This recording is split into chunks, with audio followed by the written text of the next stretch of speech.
I'd also like to sort of hear you talk about literally like the communities you built. Like I know obviously like Henry Adams like has like a very long sort of history. So if that one could be your example. But another thing I like in terms of community building, I'm from California.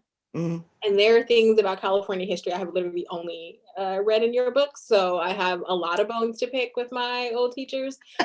But but I also like the way that you sort of build these communities in these spaces that are or have been like cleared, right? That sort of narrative. So you are doing what I think a lot of even historians still do, which is to ignore the indigenous population nearby. And you're really sort of thinking about how you build a community with people who are still there, who this was their home, right? I mean, you did that certainly in Wild Rain, right? Like, Yeah. what do you do with and how do you make sense of these communities being built on top of communities and the sort of politics of that? So even just the physical space, if you That want was to, a question. Okay. yeah.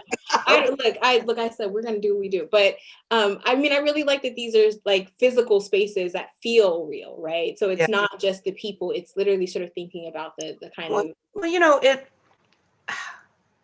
I mean, you can't have a community and sort of ignore the people who are already there.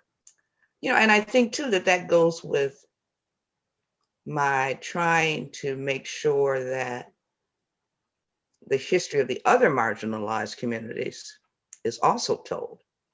So a good way to interweave that is to have those people in the story.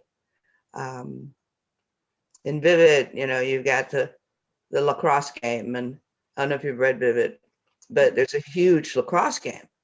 You can't have, and how many white teams in America today are playing lacrosse and not knowing that it's also called Little Brother War? Mhm. I mean, you can't, it would not serve my stories well to ignore the influences that minority communities had on each other.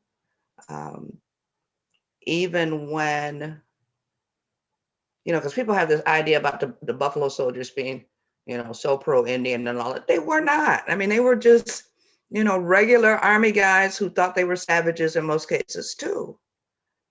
So, but every now and then you have those connections. And so, I like to take those small moments and build those into something larger to let people know that, yeah, Black history's been ignored, Native American history's been ignored, all of that.